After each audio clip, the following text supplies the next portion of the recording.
The Honest Woodcutter, also known as Mercury and the Woodman and the Golden Axe, is one of Aesop's fables, numbered 173 in the Perry Index. It serves as a cautionary tale on the need for cultivating honesty, even at the price of self-interest. The story, the Greek version of the story, tells of a woodcutter who accidentally dropped his axe into a river and, because this was his only means of livelihood, sat down and wept. Taking pity on him, the god Hermes dived into the water and returned with a golden axe. "Was this what you had lost?" Hermes asked, but the woodcutter said it was not, and returned the same answer when a silver axe was brought to the surface. Only when his own tool is produced does he claim it. Impressed by his honesty, the god allows him to keep all three. Hearing of the man's good fortune, an envious neighbor threw his own axe into the river and wailed for its return. When Hermes appeared and offered him a golden axe, the man greedily claimed it but was denied both that and the return of his own axe. Though the tale's moral is that honesty is the best policy, as the English proverb has it, there existed a medieval Byzantine proverb apparently alluding to the fable, which stated that a river does not always bring axes. But since this was glossed to mean that no person always acts consistently, it is obviously at a considerable remove from the story's application. The sequence of ideas that led to this understanding of the fable also exposes the gap in the envious neighbor's logic. He had observed the proximate cause for enrichment, namely dropping an axe in the river, and overlooked the ultimate cause, the need for scrupulous honesty. The right combination of circumstances had to be there for Hermes to act as he did. Without them, as the neighbor eventually learned, the river does not always bring axes. A burlesque retelling of the fable occurs in Phryne section Wa Rabelais' 16th-century novel Gargantua and Pantagruel. It takes up most of the author's prologue to the fourth book and is considerably extended in his typically prolix and circuitous style.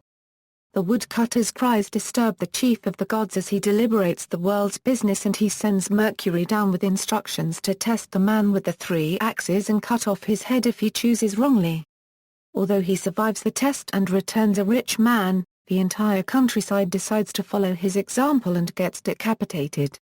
So, Rabelais concludes, it is better to be moderate in our desires. Much the same story is told in La Fontaine's Fables but in more concentrated form.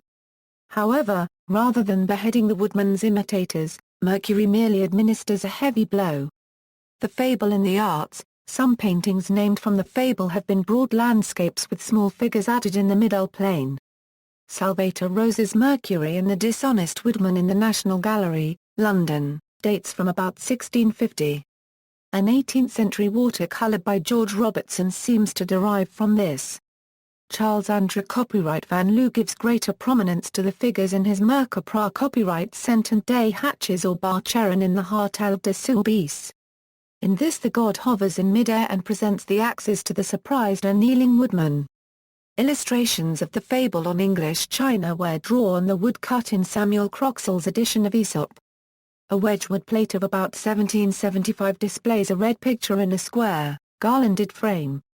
The rim has a wavy edge printed with detached sprays of flowers. Much the same picture as there, printed in green, is used on a contemporary Liverpool tile. In the left foreground, Mercury is presenting an axe to the seated woodman.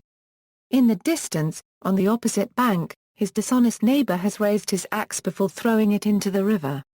In 1987 the story was included on the 40 drachma value of the 8-stamp set of Aesop's Fables issued by Greece and features the naked god seated on a rock in the river and offering the three axes to the bearded woodman on the bank.